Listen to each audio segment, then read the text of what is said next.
এই মাগুরা জেলাটি একটি দাঙ্গা প্রবণ এলাকা। বিশেষ করে এই ঈদ সহ অন্যান্য ধর্মীয় অনুষ্ঠানাদির আগে এবং পরে এবং এই সময়কালীন সময়ে পারিবারিক কলহ যেগুলো থাকে, গোষ্ঠীগত কলহ থাকে, সামাজিক যে কলহগুলো থাকে, সেগুলো কিন্তু মাথাচাড়া দিয়ে ওঠে। অর্থাৎ এই সময় আমাদের যে এই মাগুরার যে একটি ট্র্যাডিশন রয়েছে, সে ট্র্যাডিশন হলো যে দাঙ্গা হাঙ্গামা এবং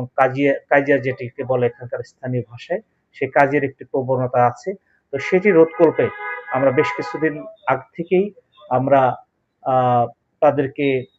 আপনার যেসব এলাকা দাঙ্গা প্রবণ সেখানে গিয়ে আমরা উদ্ধার অভিযান পরিচালনা করেছি এবং ইতিমধ্যে ব্যাপক সংখ্যায় দেশীয় অস্ত্র শস্ত্র যেগুলো আছে, ঢাল, লাঠি, ছড়কি, তারপরে আপনার চাপাতি, রামদা,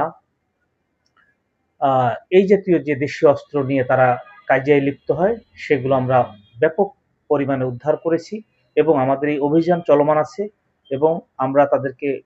বোঝানোর চেষ্টা করছি যে যাতে এই আসন্ন ঈদুল আজহার যে সময় উৎসব, সেই উৎসবকালীন সময়ে যেন কোনো ধরনের কোনো আপনার দাঙ্গা সৃষ্টি না হতে পারে, সে লক্ষ্যে আমাদের অভিযান এবং আমাদের গোয়েন্দা নজরদারি, আমাদের ডিবির তৎপরতা এবং আমাদের বিশেষ শাখার তৎপরতা কিন্তু রয়েছে। তো আমরা আশা করছি যে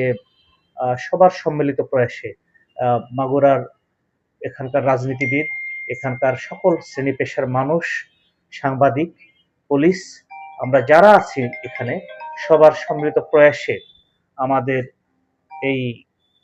মাগুরাবাসীকে আমরা আশা করছি যে আমরা একটি শান্তিপূর্ণ, নিরাপদ এবং নির্বিঘ্ন পরিবেশে